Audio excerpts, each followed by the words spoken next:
आज हम जिला महोदय से मिलने के लिए हमारी समस्याएं लेके आए हैं।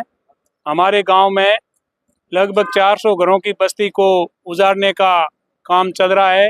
ये सब प्रशासन की सपोर्ट से या उनकी सहमति से एक भू माफिया है जो उत्पात मचा के बैठा है, लोगों को परेशान कर रहा है, बेदखल कर रहा है, धमकियां दे रहा है कि आपके आवास जेसीबी से ध्वस्त कर देंगे।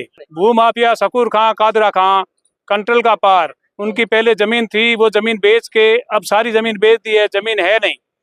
पहले उसने कभी किसी को लिख के कुछ दिया नहीं, रजिस्ट्री किसी के पास है नहीं, परंतु 70 सालों से ज्यादा समय से लोग वहाँ पे आबाद हैं। अब वो कह रहे हैं कि ये खाली करो। ये सब एसडीएम साहब रामसर अनिल जैन की ही सपोर्ट से या उनके बल से हमें परेशान किया जा रहा है। उनकी सहमति से हमारी जो जमीन थी, वो जमीन पहले जो बसी हुई थी, पंचायत में आबादी में आई थी, तो पंचायत ने कुछ पट्टे भी जारी किए। पट्टे जारी करने के बाद में वापस भू माफिया ने एसडीएम से मिलके वो आबादी की भूमि खारिज करवाई। खारिज करने के बाद में भू माफिया के नाम कर दी। अब वो कह रहा है जमीन मेरी है, आपका कुछ नहीं है, आपको अगर जमीन में रहना है तो हमें पैसे दो और पट्टे कराओ। ये बार बार हमेशा हमें धमकियां देके जा रहा है। एसडीएम रामसर ही नहीं, गडरा क्षेत्र में भी कई जमीन इसने खरीदी है, प्रति है अपने माँ बाप और भाई के नामों से। इसने सरासर झूठे दस्तावेज पेश करके पंजीयन करवाए। उन दस्तावेजों में खुद की उम्र बताई है 54 साल, माँ की बताई है 39 साल, भाई की बताई है 31 साल।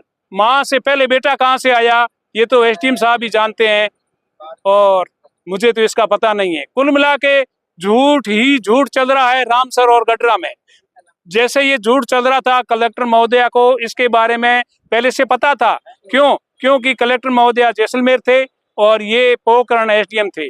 उनके कारनामों से वाकिफ होने के कारण गडरा रोड एसडीएम का अतिरिक्त चार्ज था, वो वापस छीना गया। छीनने के बाद अब गडरा इलाका हो गया फ्री। अब हमेशा रात और दिन हमारे ऊपर प्रेशर बना रहे हैं, पैसे लाओ और पट्टे कराओ, पैसे लाओ और पट्टे कराओ। इसके अलावा सरकारी जो पेयजल व्यवस्था थी, जलदाय विभाग के जो पंप सेट थे, पंप हाउस, डीपी, 4 दीवारी कमरे सब बने हुए थे, ये भी कह रहा है जमीन हमारी है, जबकि वो सरकारी जमीन थी। उस पे सरकार ने जन सुविधा के लिए ये योजना के अंतर्गत बिल्डिंगें बनाई, पंप बनाया।